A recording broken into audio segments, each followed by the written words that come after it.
Since they're a little bit of a slump in the mid-season LCK, T1 has won a couple of games in a row now, and I heard a couple days ago against DRX, they actually pulled out a pretty spicy support pick.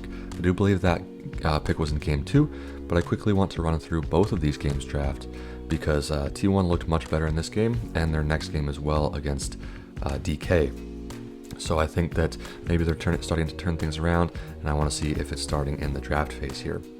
So DRX go ahead and first pick Kalista. This is already losing. Kalista's not a good champion at all. Whether you go on-hit build or lethality build, the champion just isn't good. Why? Because she's full early mid-game powerhouse. If she doesn't win the lane, she's going to be completely useless the entire game. Even if she does win the lane and has a couple kills early and a 20 CS advantage, she's going to get outscaled no matter what by enemy ADC. Considering it's something meta like an Ezreal or a Zeri or something like that. Also, Kalista's really short range and kind of has to run forward to hit a lot of longer range champions, namely the Azir that T1 just locked in on first rotation. So that means that along with the Senna. So this is a really good rotation by T1, assuming this Senna is going to be locked in, meaning that they already have a really great basis for scaling. Both of these champions scale insanely well, and once that 25-30 minute mark hits, where they're hitting their 3-item power spikes, they're going to start just absolutely decimating team fights.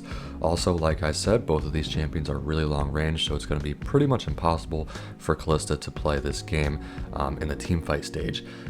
Again, Kalista's strong in the lane, I'll give her that, so if she's able to get advantages there against Senna, which is definitely possible, then maybe she can have some room to operate.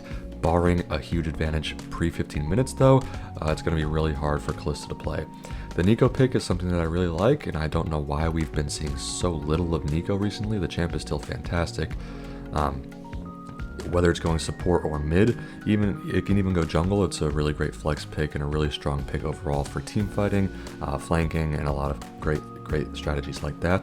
The Renekton pick, like the Kalista, is just really bad. So DRX is pretty much going full face roll early game here into a full scaling comp with the Ornn locked in on R3. So we basically have full early game against full scaling. DRX are saying that they have to play perfectly pre-15 minutes, and by 20 minutes, they should have probably around 5 to 6k gold lead and at least 2 dragons, preferably 3 dragons by that time, if they want a chance to win this game.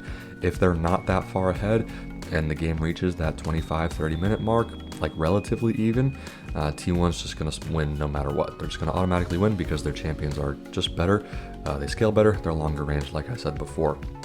And if T1 manage to trade kills early, or even if they do fall behind early game, they're not out of the game by any means. Like I said, they really want to play for item breakpoints. So once these scaling carries start to get items online, the Ornn starts to get tanky and giving out items as well. The comp is just going to be ridiculous and pretty much unstoppable into Renekton and Kalista. So on R4, it looks like T1's going to lock in Vi here. This is probably the only part of the comp that I don't like, just because it's off theme. You have 3 hyper-scaling characters, and then the Vi is just kind of stuck in as an early mid-game fighter. If you wanted to go a fighter melee AD champion here, you should just pick Viego. There are a couple others maybe that you could go for, but Viego would definitely be the best standby. I think that in the lens of their comp, Ivern would have been the best pick here, just to be buffing up the Azir and the Senna carries in the backline. And again, the scaling and team fight potential of that champion would fit really well with the rest of these characters. But that's just me. I would have picked the Ivern. Again, another champion that plays really well with item power spikes. Once he gets his Moonstone plus Redemption, he's pretty much completely broken character after that point. DRX round out with Viego and Asol, so this is just really weird because you've now picked 2 scaling characters with 2 early game characters, and it is that Neeko support coming out. So DRX's comp is all over the place. They've completely split themes, and T1's comp with the Poppy coming in on R5 into Renekton, which is very solid. They're pretty much all on theme except for the Vi. Full scaling, full late game, full team fight. They just want to get their 2 to 3 item spikes. Once that 25-minute mark hits, they're just going to be absolutely decimating team fights. So a really nice draft from T1 in game 1. The only thing I would change is I would replace Vi with Ivern, or I would have taken the Viego on R4. instead. I will see you guys next in the Game 2 draft. So here we are in the Game 2 draft, and again DRX make the mistake of first picking Kalista. It's the same exact thing as last game, and T1 go ahead and answer with the Azir plus the Vi. So they've just pretty much just replaced Senna with Vi. Even though they won on the Senna and it looked really good, I don't really know why they chose to change things up. But instead of taking Vi on R4, they're going to go ahead and take it first rotation here.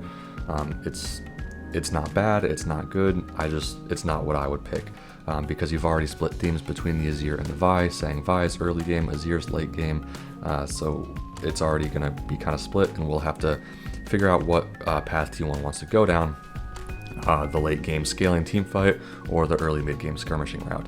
And with that Kennen on R3, I think it's safe to say that they're going to go for the scaling team fight route. Kennen's a very strong team fighter, obviously, with his ultimate coming from flank angles, so this means that the Vi is yet again pretty out of place, doesn't really fit with the theme of the comp, and is going to struggle to play this game in really every stage of the game, I think. On the DRX side, they picked Renata this time to pair with the Kalista, which is much better than Neeko. This pairing in lane is very, very strong, and also Renata's good into champions like Vi and Kennen, which want to hard engage and run into you. Renata's very good into that theme. And then the Asol coming in on B3 for DRX as well is obviously a really strong champion. This champ has been great for so long now. I don't know why he's fallen off. You know, ever since this marksman meta in solo lanes has come up, it's unfortunate that so many of these really strong AP characters in mid lane have kind of gone to the wayside. Two of them being, like you see in this game, Azir and Asol. Both these champions never got weak. People just stopped playing them because they've been caught up with this marksman meta, when in reality a lot of these champions actually do well into marksman, especially in the lane phase. So through the first phase, again, I would prefer T1's comp just because I think Vi is less useless than Kalista is. She's still a strong fighter. She still has her point-and-click CC with her ultimate. I think the X factor here through the first phase, though, is that Renata, to see if she can get good disengage angles with her ultimate. And if that is the case, then the Vi and the Kennen are going to have a pretty rough time. And so there is the Draven coming in on R4 to directly lane counter the Kalista. This is a great pick. Why? Because it does well into the Kalista in lane and outscales her. Once Draven hits that 3 to 4 item mark, even to be honest 1 to 2 items, he's going to start doing much more damage than the Kalista. He's a better skirmisher than her in the early game, and he outscales her. Even though he's hard to play, Draven's a really underrated character right now. I know we saw Chovy play him in the mid lane, which is great. I absolutely love that. Solo lane Draven has been great for a long time, but no one's actually played it until now, which is nice to see out of Chovy. Either way, the Draven is a great pick into Kalista in general. And then DRX go and round out with Xin Zhao and K'Sante, which is just completely random, makes no sense.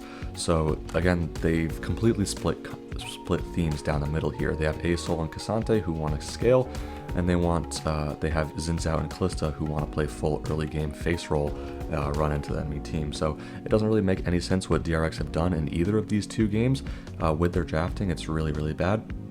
And then the T1 go ahead and pick Soraka on R5 to go ahead and counter the Kalista Renata lane.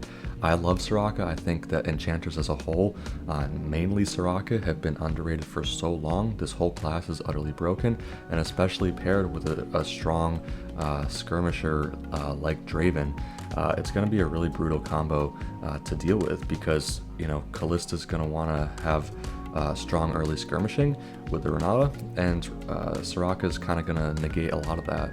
One of Soraka's biggest threats is the fact that she makes the enemy have to choose. If the enemy wants to go after Soraka and kill her, then the ADC can just sit there and free hit. If the enemy goes after the ADC, then Soraka can just sit there and permanently heal the ADC and keep him alive.